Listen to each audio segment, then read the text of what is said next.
بسم الله الرحمن الرحيم. الحمد لله والصلاة والسلام على رسول الله صلى الله تعالى عليه وسلم. ربنا أرنا الحق حقا وارزقنا اتباعه، وأرنا الباطل باطلا وارزقنا اجتنابه. ربنا آتنا في الدنيا حسنة وفي الآخرة حسنة وقنا عذاب النار. بەڕێزان و خۆشەویستانم، داوامە لە ذاتی پاکی پەروەردگار ئاسایشی خۆی بەسەر دڵ و دەروون و ڕۆحمانە ببارێنێ.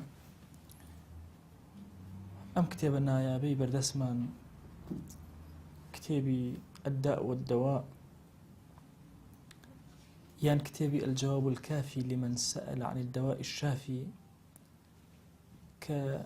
قەڵەمە جوان و بڕشتەکەی ابن القەیم ڕەزا و ڕەحمەتی خۆی لێبێ لەگەڵ ڕۆحە پاک و سوگەکەی نووسیوێتی. هەرچی نەخۆشیەکان هەیە، هەرچی گرفتەکان هەیە، هەرچی مەشاکیلەکانی ژیان هەیە، نەخۆشیەکانی جەستەت، نەخۆشیەکانی دڵ و دەروونت، نەخۆشیەکانی ڕۆحت، هەمووی چارەسەری هەیە. چارەسەری یەکەم قورئان خۆی بۆ خۆی چارەسەرە. چارەسەری دووهەم دوعاکردن و پاڕانە و لاڵانەوە لە بەردەم ڕەب العالەمینە چارەسەرە. سێهەم چارەسەر بریتە لە کردەوەی چاک کە ئینسانی ئیماندار جێبەجێ کا، وەکو ابن القەیم ڕەزا و ڕەحمەتی خۆی لێ بە درێژی هەرسێکیانی باس کرد. و هەرچی کەون هەیە لەسەر سەبەب و موسەبیبات ئەوەستێ. ئەسبابەکان زۆر گرنگە، ئینسانی ئیماندار ئەسبابی عەمەل بەکاربێنێ. هەرچۆن ئێمە ئەگەر سەرمامان بێت چەند جلێکی زیاتر لەبەر ئەکەین بۆی گەرمامان بێت، بە هەمان چەشن، بە عینی چەشن، کاتێکەوە نەخۆشیەک توش ئەبین، نەخۆشیێکی دەرونی ڕۆحی، پێویستمان بە کۆمەڵی معالەجە هەیە بە عەکسی ئەو. چۆن سەبەب لێرە دەورە بینێ، هیچ کەسێک نییە بڵێ وەڵا کاکە با من خۆم ئەوە نەکەم، باوڵێ خۆم دا نەپۆشم، ئەگەر قەدەری خوا وابێ مەسەلەن خۆم چاکە بم، کەس وا ناڵێ. ئێستا لەم سەرزەویە یەک کەس ئەبینیت و ئەوای وتبێ بە حەیاتی وتبێتی کاکە نان ناخۆم، ئەگەر قەدەری خوا وابێ تێر بم، تێر ئەبم. ئەسبابەکان چۆن بەکارێنی لە مەسائلی معنەوێت و ڕۆح و دینی شاوە بەکارێنی. بابەتی مەسائلە ڕۆحیەکان زۆر زیاتر ئەسبابی پێویستە لە قەدەری شەڕ ڕائەکەی خۆ دەخێتە ناو قەدەری خەیرەوە. نحن نرد القدر بالقدر. ابن القيم فرمي ئێمە قەدەر بە قەدەر ڕەد ئەدەینەوە، جوابی ئەکەین. چۆن قەدەرەکان زۆر ئاوایە نەخوارە و دوعاکان سەر ئەکەون، قەدەرەکان ڕائەگرن و ئەیانگێڕنەوە، بە هەمان شێواز ئەسبابەکانیش قەدەرەکان ئەگێڕنەوە. گرفتێکمان هەیە لە مەسەلەی عەمەلە، ئەویش ئەوەی ئینسان هەندێک جار لە مەسائلی عەمەلی چاک و خراپە گرفتی بۆ دروست ئەبێ. گرفتەکە لە چیا دروست ئەبێ؟ پێی وایە ئەگەر کۆمەڵێک کردەوەی خراپیش کا خوا عەفویەکە، خۆی هەڵ ئەواسێ بە کۆمەڵی مەسائلەوە، پێی وایە ئەو مەسائلانە چارەسەری هەموو شتێکی بۆ ئەکە، کە ئەمە ئەبێتە گرفتێکی زۆر گەورە بۆی. ئەمە ئەبێتە حاڵێک یا جۆرێک لە کێشە لە ناخیا دروست ئەکە، ئارامی قەت ڕووی تێناکە و ئاسایشی ڕۆحی تێکەچێت. چونکە ناکرێت و عیسیانی خوای گەورە بکەیت و بڵێ وەڵا بەتەمای ڕەحمی خوا، شتی وا نابێت. چۆن لێرە کەسێک سەرمای بۆ خۆی گەرمەکاتەوە، بە هەمان چەشنە ئەبێ لێرەش کردەوەی ساڵح تۆ گەرم کاتەوە، کردەوەی ساڵح ئارامی بۆ ڕۆحت بهێنێ. ناکرێت خراپ بکەیت و پێت وابێ تەنها گومانێک بەخوا ئیتر هەموو شتێکە بۆ ئەبڕێنێتەوە و ڕەحمی خوا بڵێ هەموو شتێک شمولەکە و منی عاسی گوناهباری شمولەکە. خۆم قسە تەواوە، منی گوناهباری شمولەکە. بەڵام چۆن منجیات هەیە لە دینە، بەخوا محلیقات هەیە لە دین. محلیقات چییە؟ یعنی چۆن حالیقە، چۆن ئەها مو ئەتاشێ هیچ مویەک نامێنێ. ئەفەرمێ ئەوە دینی ئینسان ئەتاشێ نایێت. جارە کردەوەیەکی بەسیتیشە، یعنی کردەوەیەکی گران نییە، شتێکی بەسیت، بەڵام تۆ تاو ئەکە. ئەفەرمێ فەسڵێکی زۆر تایبەت ئیبن القەیم لەو بارە دا ئەمەزرێنێ. دەرسەکانی پێشوش دوو دەرس هەر باسمان کردووە. ئەم جارە ورتر ئەچێتە ناو کۆمەڵێ دەقەوە، پێچەوانەی ئەو دەقانێکی ئینسان خۆی پێوە هەڵەواسی. طبیعی ئینسان هەندێک دەق ئەبینێ کە خوای گەورە إن الله يغفر الذنوب جميعا، باشە پاڵ ئەدا بەم دەقانەوە ئەلحەمدولله بەڵام ئەبێ ئاگای لەم دەقانەی تریش دنیاە دەقمان هەیە کە ئینسان ئەترسێنە حالیقەی ئینسانن خەتەرن لەسەر ئینسان أفرمي أم بس باسي أوانا أكم اعتمدوا على عفو الله فضيعوا أمره ونهيه هندي خلق اعتماد ها لسر عفو إخوة دانا إخوة عفو ما نكا إتر ضيعوا أمره ونهيه هادشي أمري إخوة ونهي إخوة لأن هي كان يجزر رجونا دانا إيكن لأمر كان أخوان دولة بريزكن ونايكن ونسوا لبيريان كردو أفرمي ما نزورن خلقك جهالا بس الله رحمي خوا عفوي خوا كرمي خوا أمر النهي لا أوانية جنادا إخوان تشين بي خوش بيو أكن نفس يعني نفسي إخوان كلو تخوي إخوان أفرأيت من اتخذ إلهه هوا أفرمي ونسوا أنه شديد العقاب يتر أولا بيرا كانوا خوا شديد العقاب والله عقاب خوا الزور تند وبآزار وأنه لا يرد بأسه عن القوم المجرمين بخوا أو كسيكوا مجرمة بحياتي لبلاكان رب العالمين رزقار نابه عذابي أو نجاتي نابه أفرمي هركسيك أما قاعديك اعتماد لسر عفو إخوة دانيوتو إصرارك لسر قناه أفرمي معاندة دجي إخوة واستاوت دجي إخوة واستاوت سبحان الله أفرمي ومن اعتمد على العفو مع الإصرار على الذنب فهو كالمعاند كسيك شون معاناتي يعني معاندي دينك دجي دين أو ستوى مش أوايا هاتوا لي روا عفو إخوة عفو إخوة عفو إخوة لولا هرشي عصيانة إيكا وإصراري هي لسقودها هكا في معاندة أخوة بنامن معروف كرخي أفرمي رجاؤك لرحمة من لا تطيعه من الخذلان والحمق أفرمي رجاد وهابي أو كسيكة إطاعيناكي كعفوتك ورحمتي خوي بسرت أباريني أما لحمق إنسان أجر أما بك لحمقيتي يعني أجر تصور كان أم بين بيشاي وخمان يعني أجر أم نمونا لمسائل الدين كبرين درو أجر كسيك لسطع صد بزانة أما جهريتي لسطع صد بين بليوي وإبي إخواته إما هم الله إنما أحمقا نيزاني جاني خوي باريس يا سبحان الله ليرة لسطع صد تو أزاني أم عصيانا أكي أو خوا عظيمي كتو الله برحمة توري أكي تورا كشي هر أكي تو بردوام أبي لسري هر أمني قناها كبكي قيناء قناها كتكر لدس الدرجو توبتك معاندة لك الخوايا بكيت هر بردوام بلا سر أم قناها نوستي هر خريق بي زور خطر بويا فرمي كسر رجاي برحمتي خوا بك أما حالي بي أما لأويك لبشك لحمقي إنسان هند العلماء فرمونا من قطع عضوا منك في الدنيا بسرقة 3 دراهم لا تأمن أن تكون عقوبته في الآخرة على نحو هذا أفرمي أو كسيك لم جيانا بريارة كاني شونا أسير كمزان برياري خوا جل جلاله ليرة شونا أجر كسيك لبشي حدا يعني تو تصورك كسي زناءك ليرة برياري دا بندكان عبدكان صد داري لبدن كسي كتير عارقي خواردتو 8 داري لبدن كسي كتير 3 درهم يتزيو 3 درهم دسي ببرن أم جارد ذكر قاشي ببرن أم جارد ذكر دسي دوهمي ببرن أم جارد قاشي دوهمي ببرن سبحان الله باش أخواك أو عقوبي لجيانا دانا بي أبي عقوبي أو لا يشون بي كي الله بهوي 3 درهم هتا عقوبتنا دا كتو نازاني وتيان بحسني بصري طبعا حسني بصري وكو سر الرمي تصوف أو هاي يعني للتابعين يكمكز ولنو أصحابه همو أصحاب للتصوف أدوان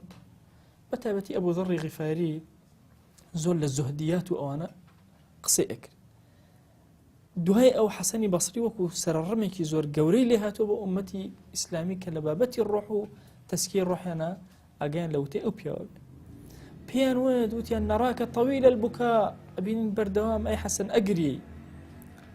فرمي أخاف أن يطرحني في النار ولا يبالي أترسم خواي عظيم بمخاته ناو أجره هيج باهي شي بين نبي بويا بردوام أجري هەر ئەو ئەی فەرموو کوڕە قەومێک هەن ئەلهەتهم ئەمانی المەغفرە باشە شتێک بە لەهو یا بردوون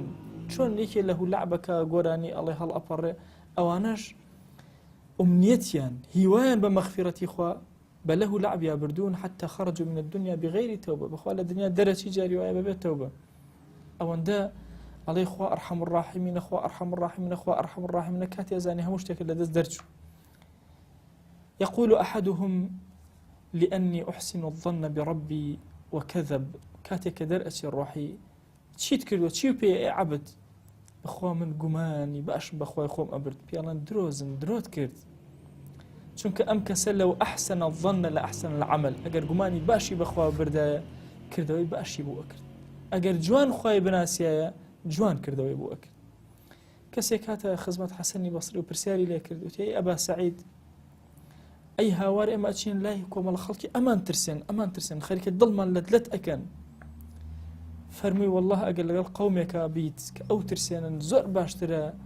لەگەڵ قەومێکا بیت کە خۆشبەختێ بکەن چونکە ئەوانەی ئەترسێنن لە ئایندا ئەمن و ئەمانێکی تاو لە بەردەم ڕەب العالەمینە بۆ تۆ دەستە بەرەکەن بەس ئەوانەی کە هەر ئومێدت ئەدەنێ کاتی ئەزانی هەتا ئەتخەنە ناو ترس و بیم و ناڕەحەتیەوە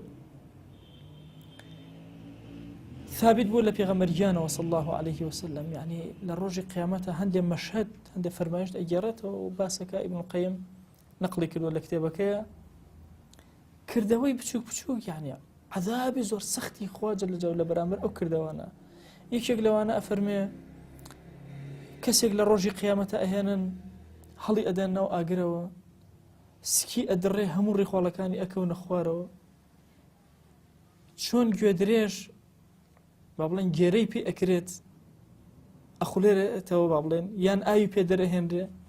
بینیتان لە بیرە دارەکە ئەجوڵەوە ئیتر ئەو هەر بە شوێنی خۆی ئەخولێتەوە ئەڵێ ئەبەو شێوازە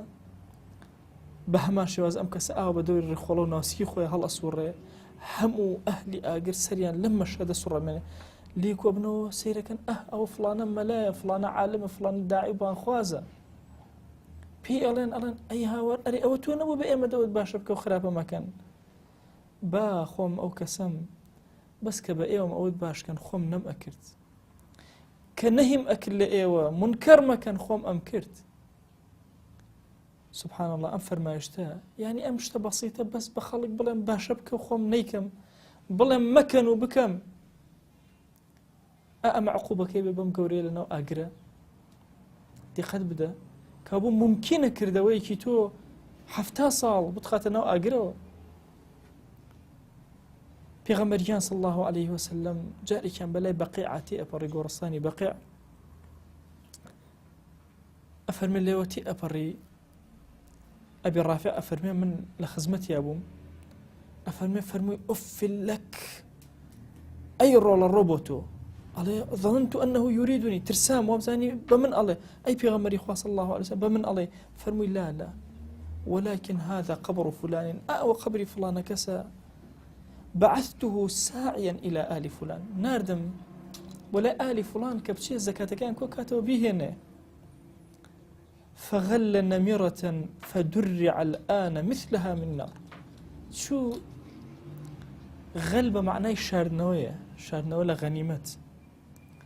عبايك طبعا نميرة عبايك ختي سور وختي الرشيد يابو يكيك لو عباني شاردوا استوى عبايك راو بدرعك اجرين وتيا هاوار ونركون الله ليرة ويد كليرة وتيا بريم هستم بيك البويا بومود أفل لك عبايك بتشوك شارديو كاتيك إسراء معراجي بيكرا فرموي خلقكم بينين لي وكان ين أبرين بكم الله ما قصد أقل لي وكان ين أبرين أما نكين فرمي خطباء من أمتك من أهل الدنيا كم الله خطيب لأهل الدنيا مرجني إنسان كقسيكر وخلق باجبت بهشتي بيت الزهر ممكنة قسكي وخلقوا أأمن نتيجة كيبك ليوكان البر كانوا يأمرون الناس بالبر وينسون أنفسهم أهاتن فرماني أنا كرب خلق بتشاك بس خوان لبير كردو أو النتيجة كيتي هر قسيان أكد بويا أو النتيجة كيتي أو عذاب كيتي فرمايشتي كتير هەر لە شەوی مەعراجە فەرمێ کاتێک کە چووم خەڵکێکم ئەبینی نینۆکەکانیان لە مس بوو ئەیان هێنا بە دەموچاو و سنگی خۆیانە ئەڵێ وتم ئەی هاوار ئەی جبرائیل ئەمانە کێن ئەوە فەرمووی ئەوانن کە گۆشتی خەڵک ئەخۆن و باسی ناموسی خەڵکێک بۆ خۆی عەزیزانم ئەم فەرمایشتە دیقەت بە ئێستا گۆشتی خواردنی گۆشتی خەڵک زۆر ئاسایی بۆت باسکردنی خەڵک یەکێ بەناوی ئەوەی فڵان کەس مبتەدیع یەکێ بەناوی ئەوەی فڵان کەس مەذهبیە یەکێک بەناوی ئەوەی فڵان کەس حیزبیە یەکێک بەناوی هەمووی بەربوونەتە یەکتری گۆشتی یەکتری ئەمە نەتیجەکەیەتی لەوە چێ بەلایە زۆر بە هەندێک ماوە بزانین عیبادەتەکەین هەندێک ماوە بزانین ئەبەو کارە عیبادەتەکەین خۆمان لە خوا نزیکەکەینەوە کە باسی عراضی مسلمانان و ناموسی مسلمانانەکەین طبعا أعراضي خلق إنسان واتصور نكا بس مسائل شرف ومثلا نا والله كسايتي أم كسه هرهمي لزمان عربية بيوتي أعراضي أو كس يعني أوش عارضاني كشخصيتي أم كسي دا مزران دوا إتر هرشتيك بيه سبحان الله سيرك والله إنسان بزي بحالي أمته توكات سيرك يعني شلون بربوينة يكتري بناوي سيرة ڕۆکەن لەوە ئەچێت کەسی وا هەبێت لە بەردەم ڕەب العالەمینە یەک گوناهی بەسەرەوە نەما ئەوەنە خەڵکی موسڵمان باسییان کردو و گوناهەکانی نەقڵ بوو بۆ خەڵکتەوە نەجاتی بەخوا لەوە چێ کەسی وامان هەبێ کردەوەی زۆر باش نەبێ لێرە بەڵام ئێمە بە هەر یەکەی بەناوێکە ئەوەندە باسمان کردووە کاتی ئەزانین هیچ بڕواکەی هەندێک جار وای لێ هاتووە هەنێ خۆتەب ئەعتیادی کابرا خۆتبە ئەدا لەسەر کەسێتر باسیەکە أو تو اختلاف الرأي هي اجتهادك تو كردوت أو إيش كردوتي أوها بهي أولني أما باسي يكتركن للسري أما أقل فكري تسكية وتربية وسيريكي أم كسبيني لقلبي التربية إسلامية سيريكي سفرة نجاحتي نيتك باسي خلقك بينما تك أما زور جوانا ديني لعامي خلقك ما شاء الله فلان كس باسي كي زور مهم كر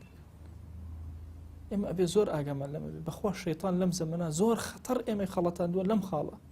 أيش أويك قرجي إما درها تو يعني تو أسبير كروا تو بياني حتى إوارا بذكر أورات بنيجو بطاعة بهرشي كنا كتغيبتي والله لو سنيجي بالصلاة بغيبتي دابني بغيبت باش نيجي بالصلاة طاعتي بالصلاة بغيبتك خوالي ونبوري أدي ورا أي عبد كرده وكاني تو هموي بيشكش بو كسيتر بكري تو خود شيت كو كردو تو حتى وكو بيش تكاني خود بخشي بخلق يان گناهي خلق بين تسر خود پیغمبريان صلى الله عليه وسلم زور كات ام دعاء اكل اي فرمو يا مقلب القلوب والابصار اي او كسي تشاو كانوا دلا كان الو غور بي اكي ثبت قلبي على دينك ضل ثابت كلاس دينك يا الهي پیغمبري خو صلى الله عليه وسلم امي فرمو عندك لاصحابك امان ابيني وبردوم تكراري اكردوا هاتنا خزمتي وتيان أي پیغمبري خوا صلى الله عليه وسلم آمنا بك وبما جئت به والله إيمان من بتوهنا أو كتوهنا هموي إيمان من بهنا فهل تخاف علينا لإما أترسي أسا همو جاري أم دعاء تكراركتو يعني كأنما بوخودنية لإما أترسيك وازبني لما إيمان من بها مشتكينا فرمي بلي چونك الله كان لنيوان دو بنجي رب العالمين يقلبها كيف شاء شوني بي أو ألو قرن بيك أو أمدي أوديان بيك لهنده كتب عقيدة تو كألا باسي يدي خوات كرد دسي خود مجولنا باسي پنجي خوات كرد پنجي خود مجولنا باسي عيني خوات كرد إشارة بو چاي خود مكا بو التشبيه الروندا أما بو قلوبي ضعيفة بقصي باش إمام الشنقيطي قصيكي هي أفرمي أجر كسيك پنجي خوي أولي كردو قماني بپنجي خوا وك پنجي خوي برد أفرمي وهر عقيدة دانا مزرع بوي أفرمي أو إشارات وشتانك أكريت لبابتي أولا عقيدة كباسي پنجي خوا كوكو نمونه هنا نويك ها يا وكو باسي دسي خوا أكري وكو نمونه هنا نويك يعني إشارة كإشارة زورك الفهم زور بقوة أقر بيتو كسك مخيلي وابي کە دەست جوڵە زیهنی بۆ لای دەستی ئینسان بڕەوە هەر عەقیدەیدا نەمەزراوە. هەنچەندە هەندێک لە زانای گەورە ئەویان فەرمووە بەڵام زانایتر ڕەدیان کردوتەوە ئەو قسەیە ئەو هەکوو ملاحەزە و تێبین لاتان بێت. وەرە دڵەکان لە نێوان دوو پەنجەی ڕەب العالەمینە بن هەڵیان گێڕێتەوە ئەم دیو ئەو دیویان پێ بکە. سبحان الله.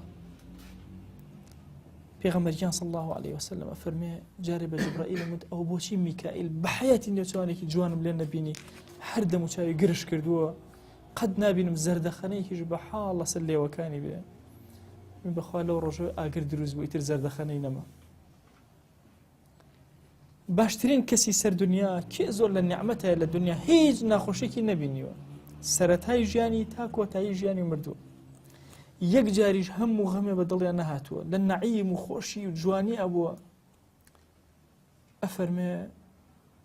ئەخرێتە ناو ئاگرەوە هەر لە حەزەیەک ئەکرێ بە ناو ئاگرە و دەرئەهێنرێ پێی ئەڵێن بە حەیاتە خەیرێکە بینیوە ئەڵێ ئەبەت خەیرم قەت نەبینێ لا والله یا ڕەبی قەت خەیرم نەبینێ کێ زۆر بەڵاو موسیبەت بەسەریا زاڵ بووە هەموو ژیانی خۆشێکی نەبینیوە ئەفەرمێ سبحان الله ئەخرێتە ناو بەهەشتەوە چرکەیەک و دەرەهێنرێ ئەڵێن ناخۆشیەکە لە ژیانە بینیوە حاج ناڕەحەتێکە بینیوە لا والله یا ڕەب بە حەیاتی ناڕەحەتێکم نەبینی وەرە ئەو نیعمەتە جوانە لێرەشەو ئەم نیقمەتە خەتەرە هەردووکی بۆی کەسی مسلمان ئەبێ زۆر هوشیار بێ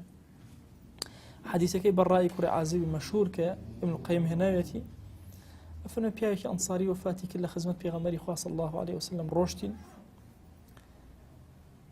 أفرمي تشوين لا قبركي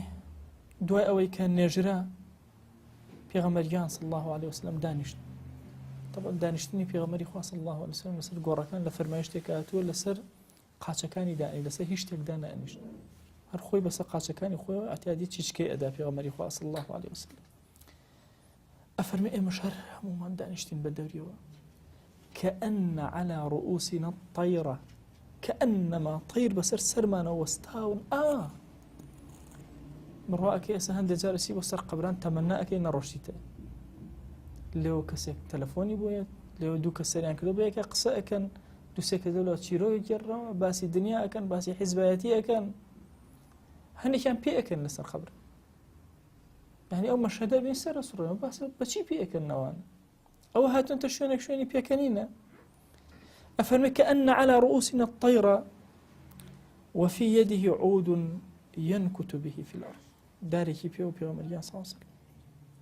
ئەوە ئیکێشە بە زەویەکە سەری بەرز کردەوە فەرمووی استعيذوا بالله من عذاب القبر كرة بنا بقرن بخوا لعذاب قبر دو جار سي جار ما تكرار كردو انجا فرمي كسي ايمان دار كاتكوا اخري جانيتي اتلوايا انقطاعك لدنيا واقبالك برو اخرت ملائكيين ملائكي دموچاو جوان دموچایان وكو خور برشنگ دار كفني جوان اناو بهشتيان هناوا بوني خوشي بهشتيان هناوا ين بدوري ودانيشن هێشتا ڕۆحی دەرنەچووە حتا چاو بڕکە ئەیان بینێ ئاوا سەیرەکە ئەیان بینێ مەلائیکان ئینجا مەلەکول مۆت دێتە خوارەوە لە پەنای سەریادا ئەنیشەیە پێی ئەڵێ ئوخڕوجی ئەیەتوها النەفس المطمئنە هۆ نەفسە ئارامەکە ئەو نەفسێکی ئەطمئنانە لە ژیانە پێیا کردبوو دەرچووە لێرە دەرچووە لەم لاشەیە بۆ کوێ بڕۆ إلى مغفرة من الله ورضوان ولا مغفرتي خوا ولا رضواني خوا رضامندي أو أفرمي سبحان الله أمر حدرتي كما تسيل القطرة من في السقاء شون جوزيك بينا قطر آوك شون آو دمكي لاركيتو تك أكيوتو خوارو شن بأساني أفرمي روحك درتي زور بأساني ئەفەرمێ بە ئەندازەی چاوتروکانێک ئەی پێچنەوە ئەی خەنە ئەم ناو بۆ نەخۆشەوە کار حەزەکە لەیە بمێنێتەوە ئەم ڕۆح ئینجا بەرزی ئەکەنەوە وردە بەرەو ئاسمان بۆ لای هەر کۆمەڵە مەلائیکەیەک مەلائیکە الله ئەکبەر طبعا پێغەمبەری خوا صلی الله عليه وسلم فەرموویەتی مەلائیکەت عەزیەت ئەخوا بۆ شتەی ئینسان عەزەتی پێخوا وتاوتي لمسائل بونا پێغەمبەری خوا صلی الله عليه وسلم زۆر تەرکیزی لەسەر خەڵکی موسڵمان داناوە پاک و تەمیزی بەخوا بێ کەسی موسڵمان لەناو هەموو کەسێکە زۆر پاک و خاوێن و جوان ئەفەرمێ سبحان الله ئەم بۆ نەخۆشە کە مەلائیکە زۆر پێ مرتاحە بە بۆنی خۆش ئەفەرمێ لە هەموو ئاسمانێک لە ئاسمانەکانە دەرگای بۆ ئەکرێتەوە بە جوانترین ناو برێ ئەڕوا ئاسمان یەکەم مەلائیکە ئیستیقبالی ئەکەن دووهەم اینجا بەرزی ئەکەنەوە لەگەڵی ئەڕۆن تا نزیکی ئاسمانی یەکەم بەرز ئەبنەوە لەگەڵ تا ئاسمانی دووەم ئەویش ئاوها بەو شێوازە هەتا ئەگاتە لای ڕەب العالەمین أفرمي اكتبوا كتاب عبدي في عليين خواهي قولي أفرمي عبد كم لنا عليين كتاب عليين بنوس الناوي توماركن مقربة لمن نزيك لمنو بشيجرنا وسرزوي أفرمي كأيجرنا وناو زوي روحا كيتو دو ملائكة جوان ين برسياري ليك ديني توسيو إيمانت بشي هنا هذا علمك شي علم قرأت كتاب الله سبحان الله لا علمي أمسود بتو أجان كبرساري علم اللي يكري للرواياتك أفرمين برساري علم لك سكأك في ألان علمك يتو كامل أقروتي كتابي خوايط رزقاري أفرمي دواي أما في ألان راس تذكرت رب العالمين هاواري جل أسمانه عبد كم راسك فأفرش له من الجنة شون فرشي بهش شون فرشي جيري أم عبدم آوالي بك وألبسوه من الجنة جلي بهش بين لبريكا وافتحوا له بابا إلى الجنة درقاء لقورك وكانوا بصر بهش بان نسيمي بهش ببيستي فيأتيه من روحها وطيبها هواي أبي وبوني خوشي أبي بسريع ويفسح له في قبره مد البصر حتى أتشاي وخوي بركة قوركي بورشنو باكو بانتا أبي إنجا كسيكي زور جوان دموتاو جوان جلي باكو تميز بوني خوش ينزيكي أبيتو مجدي أداتي مجدي خوش تو كي أي عبد من كردو صالحة كاني خوت كردو شاكانت على همو لحظة هاورك ربي أقم الساعة حتى أرجع إلى أهلي ومالي خوايان زو قيامة بينا ويبقر مولاي خزم وخيش وكس وكارم بيان بلام كمن لتوضعك ولا تخوشك أفرمي سبحان الله كافريش كاتك خريك درأسي كومال الملائكة دمو شاوي رش هندي بارشا قماشان بيك لموي زبر دروس كراوا مسوح بو معنايا لفرمايشتك أفرمي بأندازي دريجي تشاو شان بركة أو ملائكة أبينا هموش دمو شاويان أو أترسي زنوقي أسي أفرمي ملك الموت يت لبناي سريع أو استي أي نفس بيسو بوغانك درجو بو كيو درجو بولاي تو ري خوا بولاي غضبي خوا أفرمي إنجا دس أكابا ناو جستيا بو درهناني الروحي شيشي قوشت كالعربية بي أوتري سفود أفرمي أقل بيك يتناو خريكي تروا شون بالزحمة دي يتدروا روحك أو بالزحمة هنا يتدروا أفرمي بأندازي تشاو تروكان إخاتنا أم وزبرانوا بونيكي زور بيسي ليدي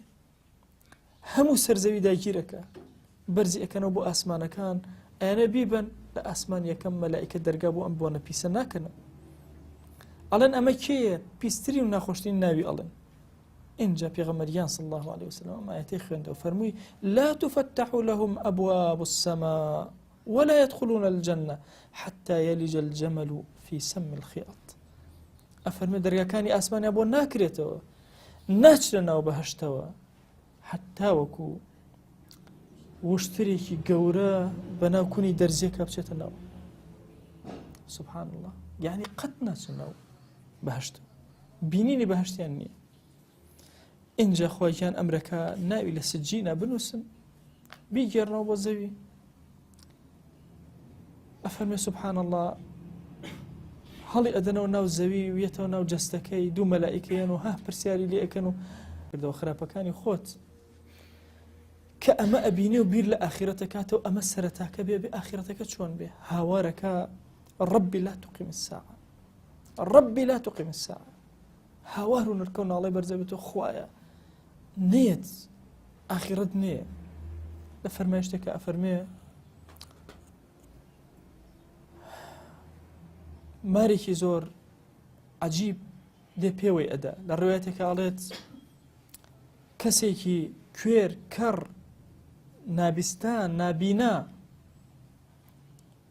لاڵ و بێقسە حتا ئەتوانێ زەربەیەکی لێ ئەدا ئەفەرمێ ئەگەر بیدا لە کێوێکی زۆر گەورە هەپرونێکە بە تۆس ئەفەرمێ سوبحان الله چاکە بێتەوە لێ ئەداتەوە چاکە بێتەوە لێ ئەدات ئەڵێ هەموو جارە سەیحەیەک ئەکا إلا الثقلين نابیستە جنۆکە و ئینسان دەرگای ئاگری بوو ئەکرێتەوە فەرم و سێرکە و چاوەڕە هەکە ئاگر ئەبینە هەر تەواو. پێغەمبەری خوا صلی الله عليه وسلم ئەفەرمێ هەندێک جار ئاوە خەڵکێکی ئەبینی کۆ ئەفەرمێ ئەوە بۆچی کۆبوونەتەوە وتیان وەڵا ئەوە قەبر هەڵەکرد. پێغەمبەری خوا صلی الله عليه وسلم ترسا بەپەلە ڕۆشتە لای قەبرەکە ئەفەرمێ فەجەثا على ڕوکبەتەیهی کەوتە سەر ئەژنۆ. اینجا ئەفەرمێ دەستی کرد بە گریان حتا وەکو ئەو خۆڵەی بەردەمی پێغەمبەری خوا صلی الله عليه وسلم تەڕتەڕ بوو. اینجا ڕووی تێکردن فەرمووی ئێی ئیخوانی هۆ براکانم لمثل هذا اليوم فاعدوا بۆ ئەم ڕۆژە خۆتان حازر کرد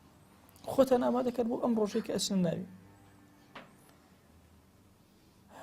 ئەفەرمێن نێوانی من و ئێوە وەکو پیاوێک وایە کە ئەچێت دوژمن ئەبینێ یەتەوە بۆ ناو قەومەکەی خۆی ڕوودەکاتەوە. طبعا عادەتی عەرەب ئاوا بوو خۆی جلەکانی ڕوتە کردەوە لە ئەسپەکە بەعەکسەوە سەرەکەوت هاواری ئەکرد خۆتان ئامادەکەن. پێوتێ منذری عوریان ئەو کەسەی کە منذرە ترسێنەرە بەڵام خۆی ڕوت کردوێتەوە. جا ئەو مەسەلەکەی توڵ و تەفسیلە کە لە ئەسڵە کەسێکی عەرەبگیرە هێنا ڕوتیان کردەوە بۆی نەچێتەوە ناو قەومەکەی خۆی بڕیاریاندا بدەن بەسەر قەومەکە بە ڕووتی ڕایکردەوە ناو قەومەکەی خۆی هاواری کرد ئەنە منذر عوریان گوێ مەدەن بۆی ڕوتم کورە من ترسێنەرم جێشێ لە پشتەوە ئەدا بەسەرتانە. ئیتر بوو بە مەسەل لە عەرەبە ئەنە منذر عوریان. پێغەمبەری خوا صلی الله عليه وسلم ئەفەرمێ من ئەوەم ئەتان ترسێنم هاتووم بۆی بتان ترسێنم ئەنە منذر. فەرمایشتێکی تر پێغەمبەریان صلی الله عليه وسلم ئەفەرمێ ئەگەر کەسێک تۆزە شتێکی خوارد کە بێهۆشی ئەکە مادە هۆشبەرەکان بێ عارەق بێ باشە هەر ناوکە ئەمڕۆ هاتووە هەر یەکێک لەوانەیە کە ئینسان سەرخۆشەکە ئەفەرمێ ئەگەر هاتوو هەر کەمێکی لێ خواردەوە هەر کەمێک خوا ئەهدی کردووە ئەو کەسێ موسکیرە خوا بە هیچ شێوازێک نەخاتە ناو بەهەشتەوە طیبەتی خیبالی ئەداتە طینەتی خیبال. وتیان طینەتی خیبال چیە؟ پێغەمبەری خوا صلی الله عليه وسلم فەرمووی عارەق و کێم و جەراعەتی ئەهلی ئاگر ئەبێ ئیلا بخوات. مو حديثك جابر روايتي كان رضي رحمة الله صحيح مسلم وارد. فرمايشتي كتير فرموي والله من شتاني أبي نمو أبي استم إيوه نابي إنه نابي استن كرة أسمانا كان هم أهوى كرانا و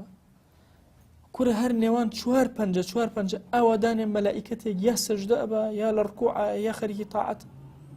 بخوا أجر أوي من أمزاني بتنزانيا لا ضحكتم قليلا ولا بكيتم كثيرا زۆر ئەگریان و کەم پێ ئەکەنین. لە فەرمایشتێکا فەرمێ ما تەلەذەتم بالنساء باشە قەت نەتوانیت چێژ لە هاوسەرەکانتان وەربگرن. لە خەرجتم إلى الصعودات ئەچون بۆ شوێنە بەرزەکان شاخەکان تەجئەڕونە إلى الله ئەگەڕانەوە لای خوا لەوێ. ئەبوو زەر کاتێک کە ئەم فەرمایشتەی بیست و گێڕایەوە فەرمووی ئەی فەرموو بەخوا ئەم ئیماندارانە زۆرێکیان لێ ئەکرێ پەتی پیاوەتیان ئەبسێ. طبعا حەمائیل بەمعنای پەتی پیاوەتی ئینسان دێ. ئەگە بە کوردی بڵێن ئەڵێن عەمودی فەقەری شکا یا بڕبڕاگەی پشتی شکا. باشە فەرمووی زەختێکی ئەوە زۆرێکی وهایان لێ ئەکرێ ئەبسێن.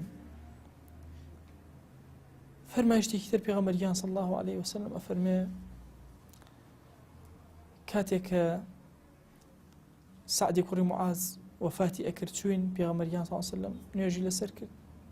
کە خسیان ناو قەبرەکەوە سعدی کوڕی معاذ اهتزت اهتز عرش الرحمن لموت سعد بن معاذ. عرشي خوا كوت لرزك سعد وفاتك. أفرمك خسيان نو قبرك وسوي عليه تو ترتيب كرا بيغمري خوا صلى الله عليه وسلم دسي بكر سبحان الله سبحان الله سبحان الله بدني برز أصحاب الله هرهم من هاور من كرد سبحان الله سبحان الله سبحان الله سبحان الله. أفرمي دوي توزي وستاو فرمي الله أكبر الله أكبر الله الله دسمان بيكر لقال يا زور فسبحنا طويلا وكبرنا طويلا. الله دوي وتمان أي بيغمري خوا صلى الله عليه وسلم بو أمهم تسبح وتكبيرتك فرمي لقد تضايق على هذا العبد الصالح قبره حتى فرج الله عنه. فرمي أمها ولا برزا